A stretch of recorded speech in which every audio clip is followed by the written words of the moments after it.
ஆனால் கலைஞர் தன்னுடைய காய்களை வெகு சாமர்த்தியமாக நகர்த்தினார். இந்த கழகத்தை கட்சியை கட்டுக்கோப்பாக கொண்டு போகணும்னா நாம் என்னால் தான் முடியும்னு நான் நினைக்கிறேன், நீங்கள் எப்படி நினைக்கிறீன்னு தெரியல அப்படின்னு ஒரு ஐடியா எம்ஜிஆர் புரட்சித் தலைவருடைய மனசில் போட்டார்.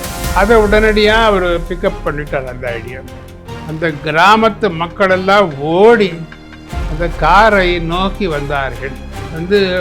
கிளாஸ் இறக்குறாங்க. அவங்க எல்லாரும் பார்த்து அண்ணாவை பார்த்து நீங்கள் எம்ஜிஆர் கட்சியா அப்படின்னு கேட்குறாங்க. இது புரட்சி தலைவர் எம்ஜிஆருக்கு ரொம்ப குஷி. தெரிஞ்சு அண்ணா அமரானதுக்கு பிறகு காங்கிரஸ் ரெண்டாக உடைஞ்சுது. அவங்களுக்கு கலைஞர் மீண்டும் முதலமைச்சர் ஆகிறார். புரட்சி தலைவர் எம்ஜிஆரை திராவிட முன்னேற்ற கழகத்திலிருந்து நாங்கள் தூக்கி எறிகிறோம் என்று சொல்லுவது அவருக்கு கண் கலங்கிய மாதிரி இருக்கு.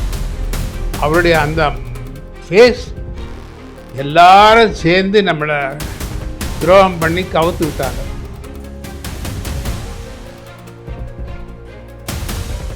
ஜோதிடத்தின் பரிணாம வளர்ச்சி ஏஎல்பி ஜோதிடம். ஏஎல்பியில படிங்க, உங்க வாழ்க்கை உங்க கையில. ஸ்ரீபோகரின் சுகாலியா ரோமட்டாய்டு ஆர்த்தரை சொரியாட்டிக் ஆர்த்தரை சொரியாசிஸ் முழுமையாக குணமாகிறது. தொடர்புக்கு 9994724123. வணக்கம் இனிய தமிழ் நெஞ்சங்களே, வணக்கம். தங்கத்தலைவன் அப்படிங்கிற புரட்சி தலைவரோட நிகழ்ச்சியில் இன்னைக்கு நம்ம பார்க்க போகிறது மூத்த அரசியல் தலைவர், மூத்த அறிவாளி, மூத்த அரசியல் சாணக்கியர் அப்படின்னு சொல்லி புரட்சி தலைவருக்கு, அதாவது பேக் போன் சொல்லுவாங்களே, அந்த மாதிரி இருந்து தன்னை எங்கேயுமே பெருசாக வெளிக்காட்டாமல் மிகுந்த அடக்கத்தோடும் மிகுந்த பணிவோடும் மிகுந்த அன்போடும் முன்னாள் அமைச்சரும் மனிதாபிமானத்தினுடைய உச்சகட்டமாக இருக்கிற அந்த மாமனிதர் திரு ஹண்டே அவர்களோட இன்னைக்கு நான் புரட்சி தலைவர் அவர்களை பற்றி உரையாட போகிறேன். ஐயா வணக்கங்க. வணக்கம். வணக்கம். வணக்கம் ஐயா. இதய தெய்வம் டாக்டர் புரட்சி தலைவர் அவர்களோட உங்களுடைய அனுபவங்கள், முத அவரை எப்போ சந்திச்சிங்க அப்படிங்கிறத பற்றி சொல்லுங்க. அது சொல்கிறேன். அதுக்கு முன்பாக நான் அரசியல் பிரவேசம் இதை பற்றி சுருக்கமாக ஓரிரு மணித்துளிகளில் சரி சொல்லுவது அவசியம். 1942ஆம் ஆண்டு ஆகஸ்ட் 9, அப்போ நான் 16 வயது மாணவன், கல்லூரி மாணவன். அப்போ வெள்ளையனை வெளியேறு போராட்டத்தில் கலந்து கொண்டு அன்றைய பிரிட்டிஷ்காரருடைய லாத்தி சார்ஜ் அதில் அடியெல்லாம் வாங்கினவன்.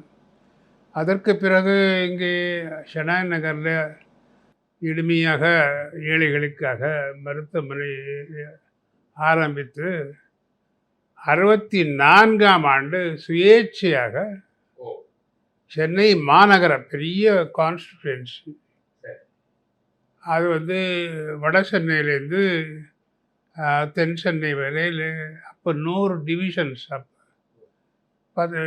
12 தொகுதிகள் அப்படி இருந்தது. இதில் பட்டதாரிகள், graduates, Madras city graduates constituency, இதில் சுயேட்சையாக நிறைய எனக்கு பேஷண்ட்ஸு அவங்கெல்லாம் எனக்கு ஹெல்ப் பண்ணாங்க, உதவி பண்ணாங்க. அதனால் சுயேட்சையாக என்னுடைய பல தேர்தல்களில் நான் எப்பொழுதும் பெருமையோடு கூறுவது இந்த தேர்தல் தான். எந்த அரசியல் அமைப்பினுடைய உதவி இல்லாமல் பேரறிஞர் அண்ணானுடைய அறிவழகனை தோற்கடித்தேன். மூதறிஞர் ராஜாவினுடைய பெரிய பட்டதாரிகள் மத்தியிலே அவருக்கு செல்வாக்கு, சுதந்திரா கட்சி தலைவராக இருந்தார். அவருடைய ஆர்எம் சேஷாத்ரி, பத்மா சேஷாத்ரி ஸ்கூல், அவரையும் தோற்கடித்தேன். பிறகு பெருந்தலைவர் காமராஜர் ஒரு பெரிய பிரபல வக்கீல், எத்தனை அட்வொகேட்ஸ் ஆயிரக்கணக்கான, அவருக்கு 45 ஓட்டு தான் கிடைச்சிது. எனக்கு 1990 ஓட்டு, கிட்டத்தட்ட 2000 ஓட்டு கிடைச்சி. அறிவழனுக்கு 450 ஓட்டு கிடைச்சிது. ராஜாஜினுடைய வேட்பாளருக்கு 550 ஓட்டுகள், எல்லாருக்கும் டெபாசிட் போச்சு. அப்போ சென்னை மாநகரத்தில் ஒரு பெரிய அளவில் இந்த மேல் சபை, அதில் அன்பழகன் பேராசிரியர் ஆசிரியர் தொகுதி மூலமாக தேர்ந்தெடுக்கப்பட்டார் ஒரு சில மாதங்களுக்கு. தன்னுடைய தம்பியை வந்து பட்டதாரிகள் மூலமாக தேர்ந்தெடுக்கலான்னு முயற்சி பண்ணோம். இது நடக்கும்போது அண்ணாவும் பேராசிரியரும் பக்தவசரத்தினுடைய கைங்கரியத்தினால அவர் 2 பேரும் வேறொரு ஜெயிலில் இருந்தார்கள். இந்த பக்தவசரத்துக்கு அப்பொழுது முதலமைச்சர் பெருந்தலைவர் காமராஜர் தாரை வார்த்து பக்தவசரத்து கையில் கொடுத்தாரு. அவர் வந்து காங்கிரஸ் அந்த நிர்மூலமாக்கிட்டார். அவருக்கு தான் அந்த பெருமை. ஸோ இருந்தார். அப்போ வந்து அதுக்கு பிறகு அண்ணா வெளியே வந்தார். எல்லாச்சு பேராசிரியர் நானும் பழக ஆரம்பித்தோம். என்ன ஒரு நாள் அண்ணாவோட அறிமுகப்படுத்தினார், பேரறிஞர் அண்ணாவோட. எனக்கு அவருக்கு என் மீது ரொம்ப பற்று ஏற்பட்டது. ஏன்னா அண்ணா பேரறிஞர், ஏன்னா மேல் சபையில் திமுகவை விட ஒரு பெரிய பட்டாலியன், அதை விட ஒரு சிங்கிள் ஹேண்டடாக தன்னந்தனியாக காங்கிரஸை எதிர்த்து வர அந்த அண்டை பரவாயில்லை. பிறகு அவரை வந்து பல இடங்களுக்கு அந்த மழை பெஞ்ச நேரத்தில் அழைச்சிட்டு போய் அங்கே தெலுங்கு பேசுகிற இடம் சீவுளை அங்கெல்லாம் அழைச்சிட்டு போனேன். ரொம்ப கூட்டமெல்லாம் வர வச்சு தெலுங்கில் பேசுகிற இவர் வருங்கால முதலமைச்சர் பாருங்கன்னு சொல்லி அண்ணாவுக்கு ஒரே குஷி ஒரு இதாச்சு. அதனால் அதுக்கு இடையில் 66 இறுதியில் சுதந்திரா கட்சிக்கும் திமுகவுக்கும் கூட்டணி ஏற்பட்டது. அதற்கு ஒரு ஆண்டுக்கு முன்பு நான் சுயேட்சையாக இருந்தவன் ராஜாஜினுடைய சுதந்திரா கட்சியிலே உறுப்பினராகிவிட்டேன். ஸோ ராஜாஜினுடைய பிரதிநிதியாக மேலவையில் பேச ஆரம்பித்தேன். ஸோ இப்போ கூட்டணி ஏற்பட்டது. இங்கே 12 தொகுதிகள் சென்னையில். அதில் ஒரு தொகுதி அண்ணா வந்து சுதந்திரா கட்சிக்கு கொடுத்தாரு, 67. நான் நிற்க வேண்டிய அவசியம் இல்லை, எனக்கு 70 வரையில் இருக்குது. ஆனால் ஒரு சவுகார்பேட்டை அதில் வருதுன்றதுக்காக ஒரு மார்வாடி அவர் கட்சிக்கு செக் எல்லாம் கொடுத்தாரு. எல்லாம் கொடுத்து நிற்கணும்னு பார்த்தாரு. அவர் இது அண்ணா காதுக்கு போச்சு.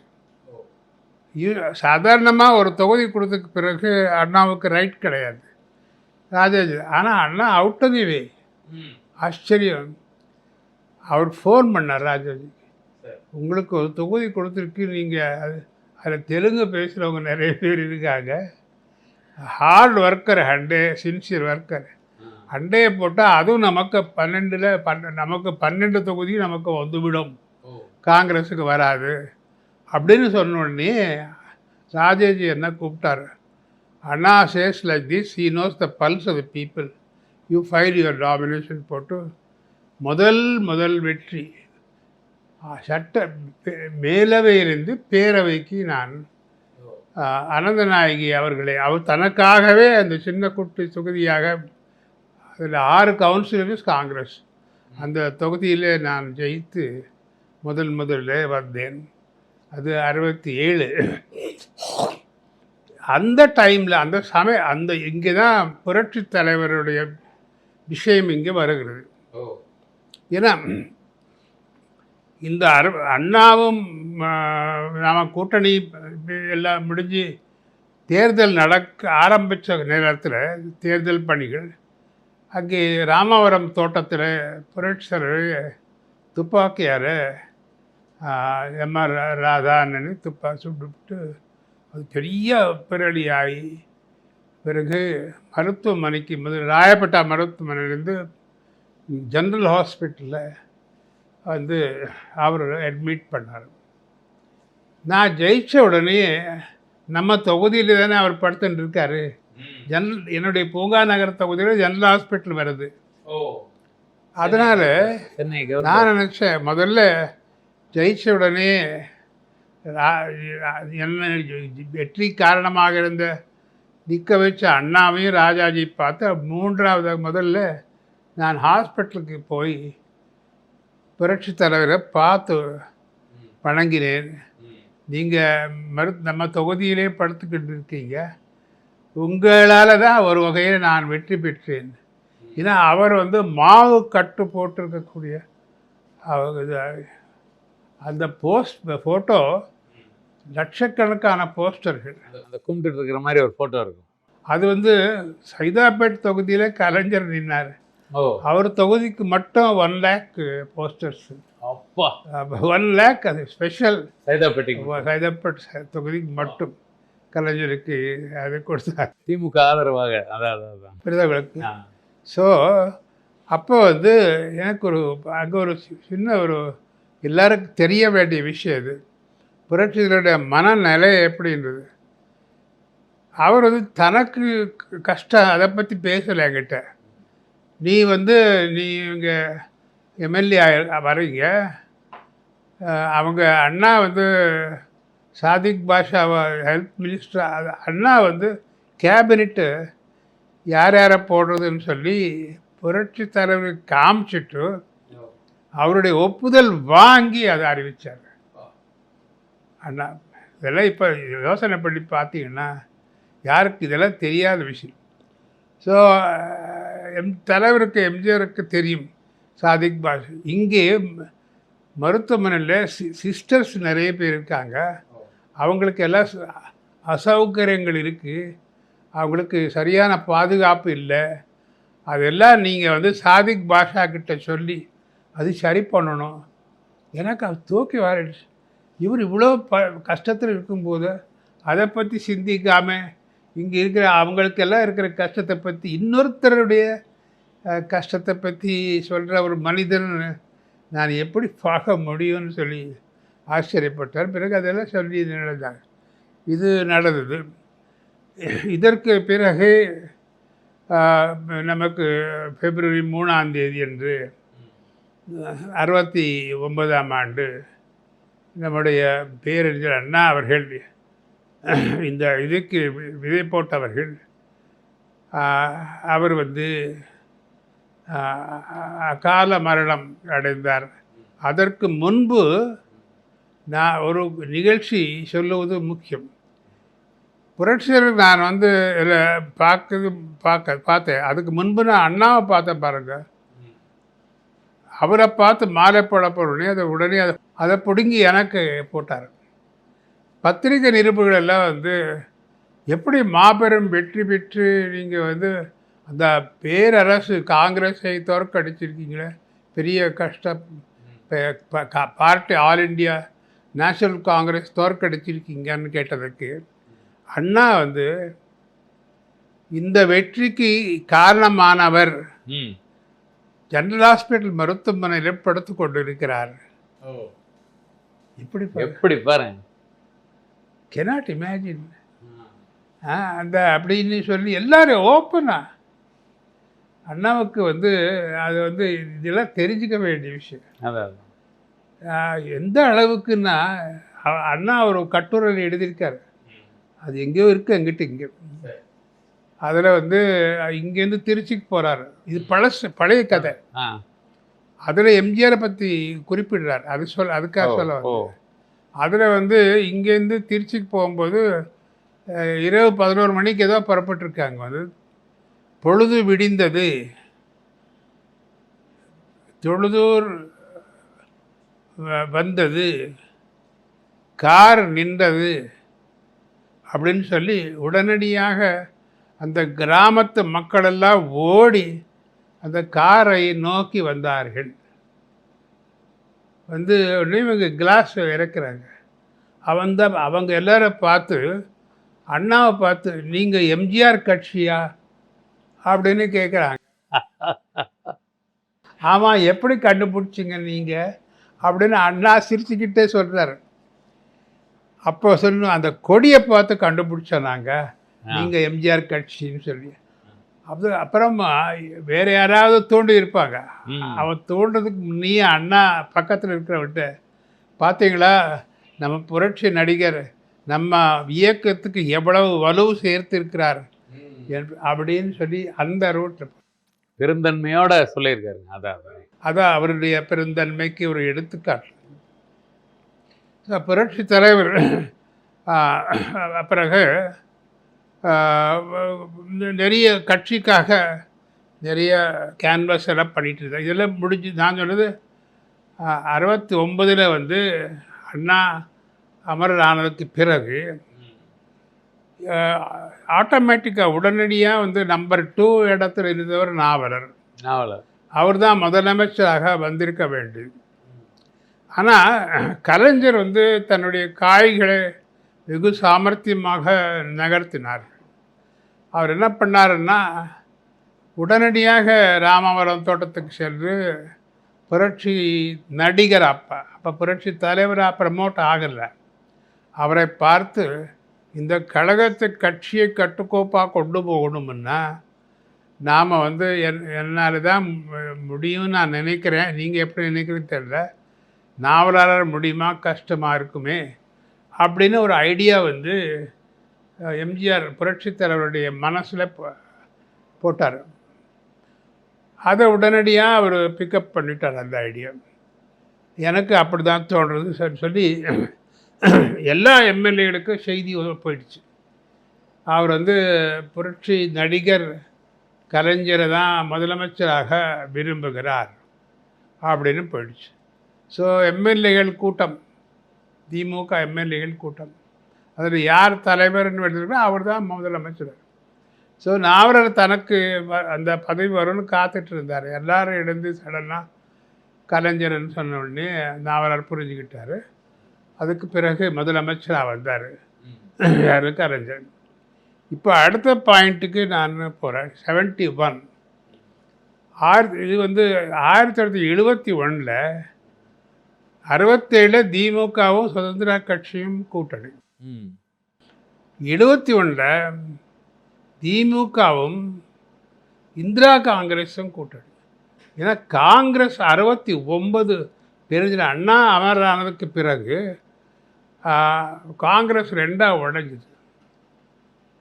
காங்கிரஸ் இந்திரா காங்கிரஸ், காங்கிரஸ் ஸ்தாபன ஆர்கனைசேஷன் எல்லாம் உடைஞ்சி போச்சு. இதுக்கு வந்து இங்கே தலைவர் வந்து காமராஜர், ஸ்தாபன காங்கிரஸ். ஸோ என்ன ஆச்சுன்னா ராஜாஜியும் காமராஜரும் கைகோர்த்து நின்றார்கள். இந்திரா காந்தியும் பிரைம் மினிஸ்டர் இந்திரா காந்தியும் முதலமைச்சர் கலைஞரும் அவங்க ஒன்றா சேர்ந்தாங்க. இந்த தடவை பூங்கா நகர் தொகுதியில் எனக்கு பெரிய தோல்வியே அறியாத ஒரு வேட்பாளர், அவர் பேர் ஆசாய் தம்பி. அவர் யாரும் அவரை தோற்கடிக்க முடியாது. அவர் எனக்கு போட்டி 71. நான் அந்த 67லேருந்து 71 வரை எம்எல்ஏ இருக்கும்போது நான் கடுமையாக வேலை செஞ்சுருக்கேன். தொகுதிக்கு மாதத்துக்கு ஒரு கூட்டம், ஒரு கல்யாண மண்டபத்தில், ஒரு டிவிஷனில் இருக்கிற அத்தனை எல்லாருக்கும் லெட்டர் எல்லாம் மீட் பண்ணி குறை என்ன பிட்டிஷன்ஸ். ஸோ நான் வந்து அந்த 3 வருஷம் தொகுதியை வந்து இங்கிலீஷில் நர்சிங் தி கான்ஸ்டிடியூன்சின்னு சொல்லுவாங்க. அந்த தொகுதி மக்களோட நல்ல தொடர்பு வச்சுன்றது. அதனால் என்ன ஆயிடுச்சுன்னா ஆசை தங்கிப்பிக்கு ரொம்ப கஷ்டமாச்சு. இதற்கிடையில் ஒரு முக்கியமான ஒரு நிகழ்வு இங்கே பதிவு செய்வது நம்ம நேயர்களுக்கு கேட்பவர்களுக்கு பயனுள்ளதாக இருக்கும். சொல்லுங்க. ஏன்னா பெருந்தலைவர் காமராஜர் நாகர்கோவில் நிற்கிறார்.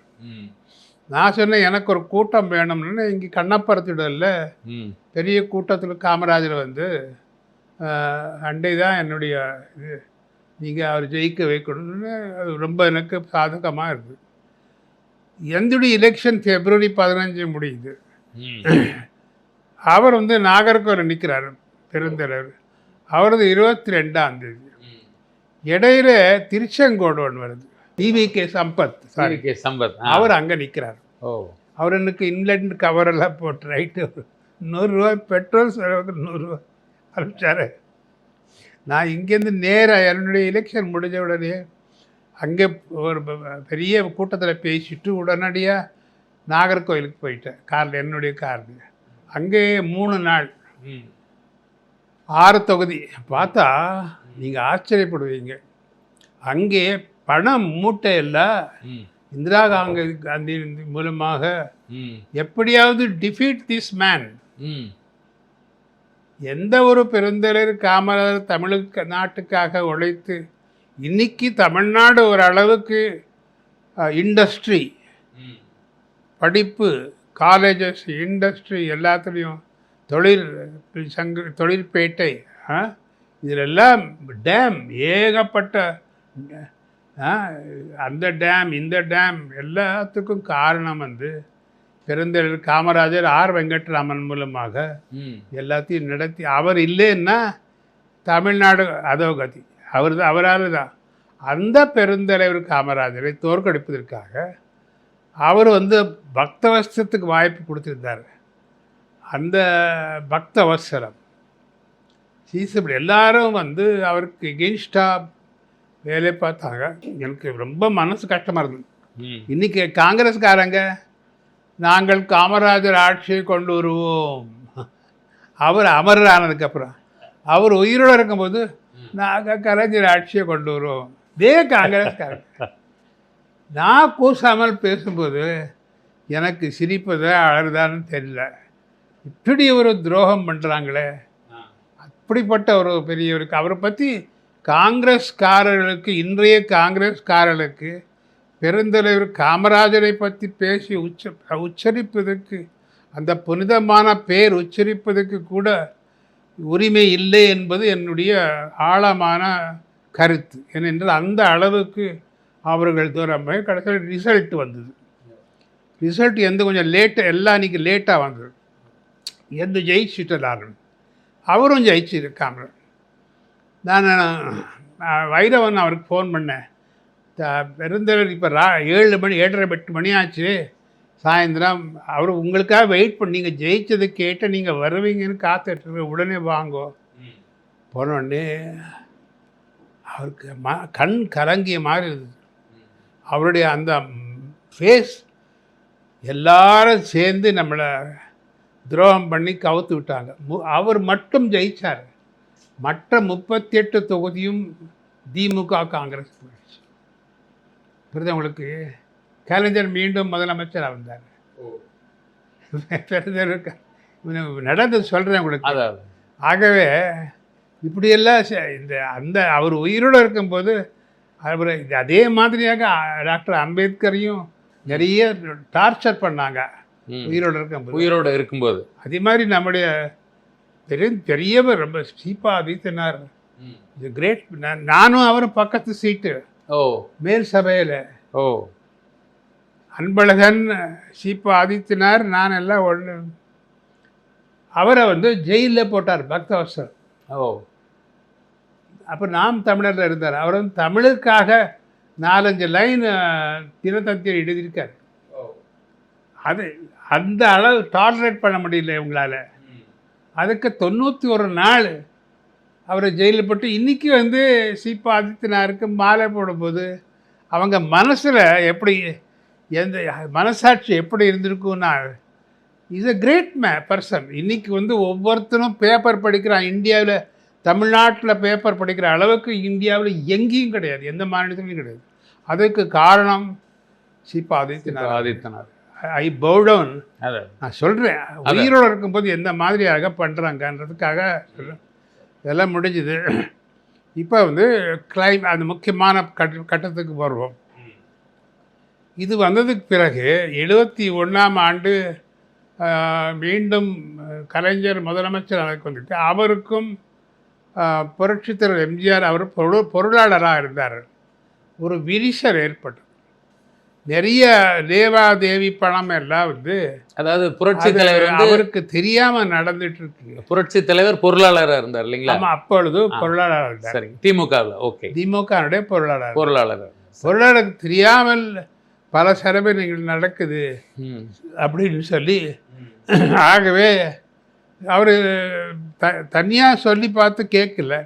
அதனால பகிரங்கமாக அந்த திருக்கரைக்குன்றத்தில் அங்கே சொன்னார். உடனடியாக இவர் வந்து இந்த சொன்னதுனால செயற்குழு கூட்டம் ஏதோ கூட்டி கலைஞர் எல்லாரும் சேர்ந்து, அதில் நாவலர் எல்லாரும் சேர்ந்து எம்ஜிஆரை கட்சியிலேருந்து தூக்கி எரிவு அப்படின்னு சொல்லி அந்த வார்த்தைகளெல்லாம் யூஸ் பண்ணாங்க. அது பிறகு அது சொன்ன உடனே இவர் பிறகு அகில இந்தியான்னு பண்ணல, அண்ணா திராவிட முன்னேற்ற கழகம். அது பிறகுதான் அகில இந்தியா ஆச்சு. ஓ சரி, முதல்ல அண்ணா திராவிட முன்னேற்ற அப்போ கழகம். ஆரம்பத்தில் வந்து அண்ணா திராவிட முன்னேற்ற கழகம் அது வந்து வந்தது. இப்போ 2 தலைவர்கள் இந்த சிச்சுவேஷன் அவர் எப்படி ரியாக்ட் பண்ணுறாங்க. தமிழ்நாட்டில் அப்போ 2 பெரிய தலைவர்கள். ஒருத்தர் வந்து பெருந்தலைவர் காமராஜர், இன்னொருத்தர் வந்து கவர்னர் ஜெனரலாக எல்லாம் இருந்த மூதறிஞர் ராஜா. சுதந்திர கட்சி. பெருந்தலைவர் காமராஜர் வந்து இந்த திமுக அதிமுக 2ம் ஒரே குட்டையில் ஊறின மட்டைன்னு சொல்லி டிஸ்போஸ் ஆகும். அப்போ நான் காமராஜருக்கு க்ளோஸாக இருக்கேன். ராஜாஜி வந்து புரட்சி தலைவர் எம்ஜிஆரை திராவிட முன்னேற்ற கழகத்திலிருந்து நாங்கள் தூக்கி எறிகிறோம் என்று சொல்லுவது எவ்வளவு வெகுளித்தனமானது என்றால், நாங்கள் அண்ணாவையே திமுக இருந்து தூக்கி எறிகிறோம் என்று சொன்னால் எவ்வளவு முட்டாள்தனமோ அந்த அப்படின்னு ஆங்கிலத்தில் வந்து அவருடைய ஸ்வராஜ்யா பத்திரிகையிலே ஒரு ஸ்டேட்மெண்ட் கொடுத்துட்டார் ராஜாஜி அவர்கள். ராஜாஜி இது புரட்சி தலைவர் எம்ஜிஆருக்கு ரொம்ப குஷி. ஏன்னா ஒரு பெரிய கவர்னர் ஜெனரலாக இருந்து ஒரு தமிழ்நாட்டில் 2 லீடர்ஸ் தான். ஆமாங்க. அவர் வந்து சப்போர்ட் பண்ணது. உடனே அவர் எம்ஜிஆரை பார்க்க போய் ஃபோட்டோ கூட இருக்குது. அப்போ அந்த பெரிய நாங்கள் எல்லாம் ஓடினோம். நாங்கள் எல்லாம் ஃபோட்டோவில் இல்லை, அவர் 2 மாதம் நாங்கள் எல்லாம் பின்னாடி இருந்தோம். அவங்க எல்லாம் பேசி அவருடைய ராஜாவுடைய ஆசீர்வாதம் வாங்கி சென்றார். இது நடந்தது 72ஆம் ஆண்டு அக்டோபர் 17க்கு பிறகு. அந்த புரட்சி தலைவருடைய அண்ணா திராவிட முன்னேற்ற கழகம் உதயமாகி சில நாட்களுக்குள்ளே அவருக்கும் ராஜாஜிக்கு ஏற்பட்ட சந்திப்பு. பிறகு ராஜாஜி உடல் நலம் குன்றிவிட்டு அதே ஆண்டு 25 டிசம்பர் கிறிஸ்மஸ் டே அன்னைக்கு வந்து மாலை 5 மணி 5:30 மணிக்கு அவர் அமரரார். ஜெனரல் ஹாஸ்பிட்டலில் படுத்துக்கொண்டு யார் ராஜாஜி. பிறகு அந்த இறுதி சடங்கில் வந்து ராஜாஜி ஹால்லேருந்து மயானத்துக்கு அங்கே டி நகர் மயானத்துக்கு அந்த பாடு பின்னாடி நடந்தே வந்தார் எம்ஜிஆர். அளவுக்கு அவருக்கு தனக்கு ஆசீர்வாதம் பண்ண ஒரு மனிதர் அந்த மாதிரி எல்லாம் முடிஞ்சுது. இதெல்லாம் ஆனதுக்கு பிறகு திண்டுக்கல் தேர்தல் வருது. நான் கொஞ்சம் ஃபாஸ்ட்டாக போகிறேன். சரி. திண்டுக்கல் தேர்தல் அங்கே இடைத்தேர்தல் உடனே அப்பொழுது அங்கே அதில் உசிலம்பட்டி எல்லாம் வருது. 6 தொகுதிகள்.